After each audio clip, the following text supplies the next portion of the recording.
Millions of people have had DEFCON 3 on their contracts. Do you know why Prince, he called himself the artist when he came back? He calls himself the artist because that's what they call us in our contracts.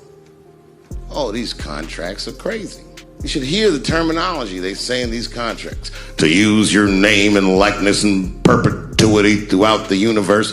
Who the fuck could possibly know what that means? Nobody does.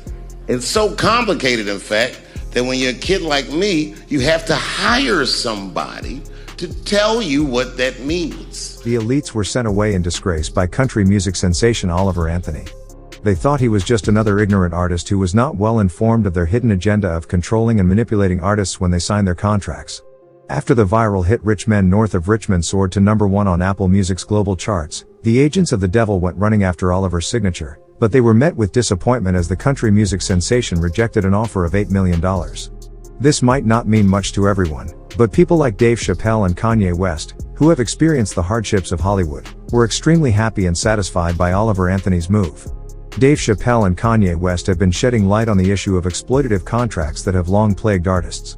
Chappelle's powerful critique of his own experience with the Chappelle Show contract, which left him feeling trapped and undervalued, resonated with many.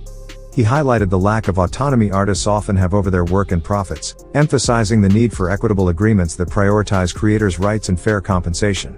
Similarly, Kanye West's battle against restrictive record label contracts exposed the predatory nature of some industry practices.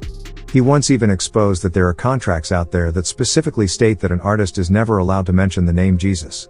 These two influential figures have catalyzed a broader movement, encouraging artists to scrutinize and renegotiate their contracts while also pushing for industry-wide changes that prioritize transparency, fairness, and the artistic integrity of those who provide us with the music and entertainment we cherish. Their courage in exposing these injustices has now helped Oliver Anthony make a better decision concerning his future. He confessed to having gotten blank stares from people in the music industry after rejecting the offer of $8 million from Hollywood. But the fact that a simple man like him, who probably has never touched $1 million, maybe not even half of it, would reject such an offer really shows that he respects what he believes in and what he stands for. Money comes and goes, but freedom doesn't. Once you give it away, you can never regain it.